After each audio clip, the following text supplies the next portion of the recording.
who are in the world are doing. This is very encouraging. This is true entrepreneurship.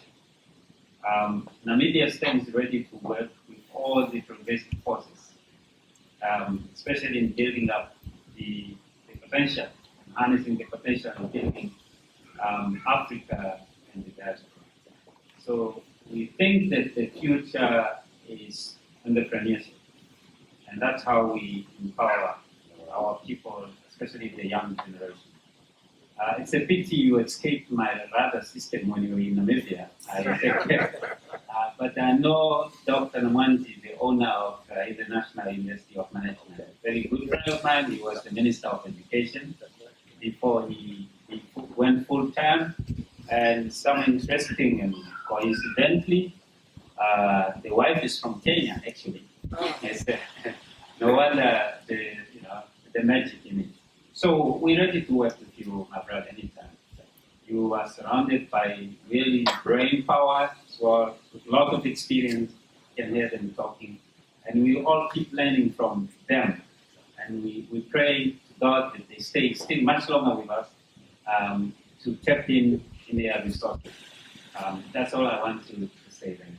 Thank you very much. Let me ask young Dr. Elizabeth Ominde Okaja to make some comments, ask questions, observations.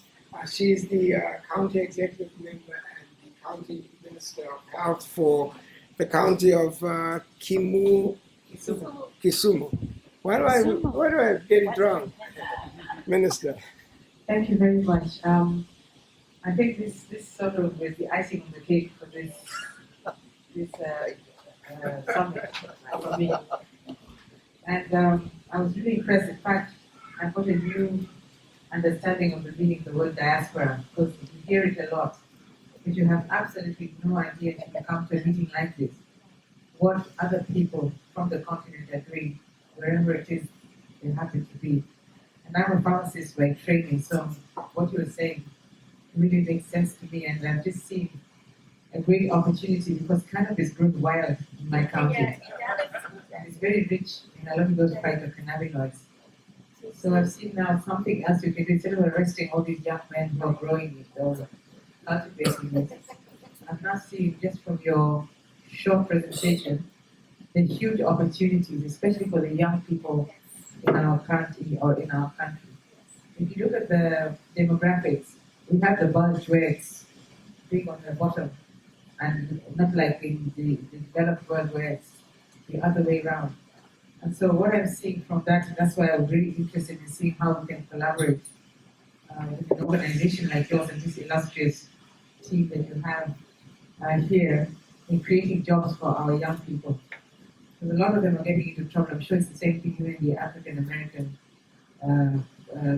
community here, where you have all these young people with a lot of potential who could be part and parcel of this somewhere in their own way. They're not cultivating it, and of course, proper regulated environments. We can be creating all these other products. And I was very interested in knowing whether you have registered any of your products or whether they're just still in development in our continent, because we have problems with cancer and pain management, with problems with HIV, and many of the other things that you mentioned in your presentation. So I'd just really like to know, as far as the African continent is concerned, what is it that you've actually done that we can make use of today?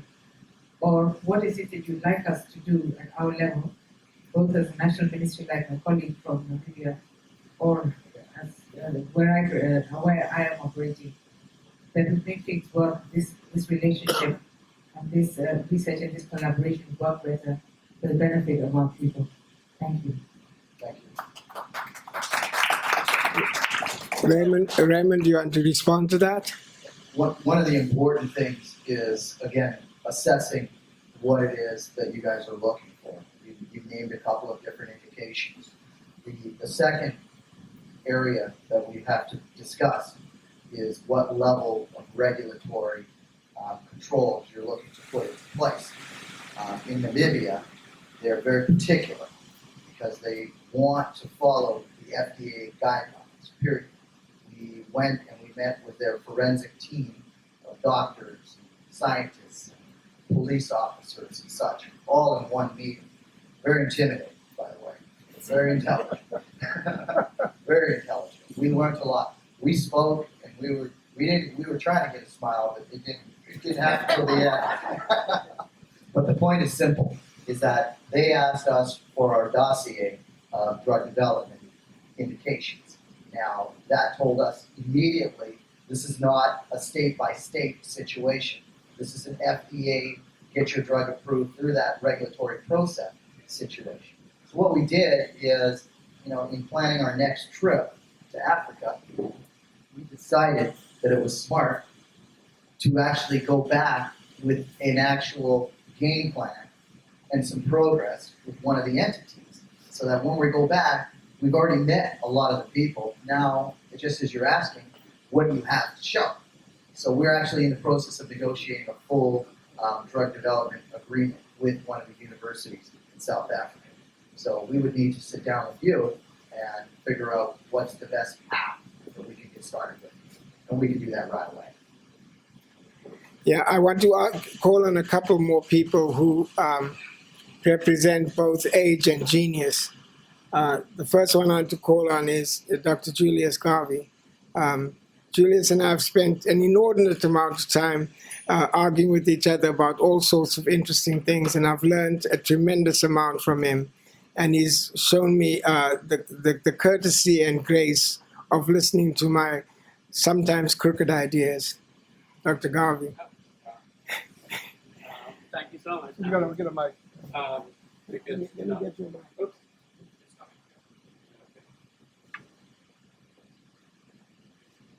What Alan just said is very complimentary, because Alan always thinks he's the smartest guy in the room. Amen. Of course he is. Not too many MD PhDs around, but Alan is brilliant. I'm very fortunate to be working with him, and I love to bounce ideas off him. I think somehow we both consider ourselves intellectuals. Of course, I'm happy to be part of Raymond's team, and Mel actually brought me onto the team and told Raymond about me, etc., etc. I think at this point, I want to bring the Jamaican connection to the global program that Raymond has talked about, because I think it's very necessary for it to be global, and it being global is not just going to be African in that sense, but there is America, obviously we're here, but there is the Caribbean and there is Latin America, and we can bring that together just as we have brought Namibia into it because of connections. And Dr. Henry Lowe, of course, will be central to that. He has done significant research in this area going back to 1978. We're, in Jamaica at the University of the West Indies, and this is, again, something that we can put together with the university. And I think Jamaica, probably through Bob Marley, has a big footprint in the area of cannabis. So I think that will help in terms of global identification of the different products. So I'm happy to be part of this, and Dr. Lowe has asked me to give 2 books, one to you, Alan, and one to you, Congressman, as mementos of the occasion and the fact that we will be collaborators in the future. Thank you so much. And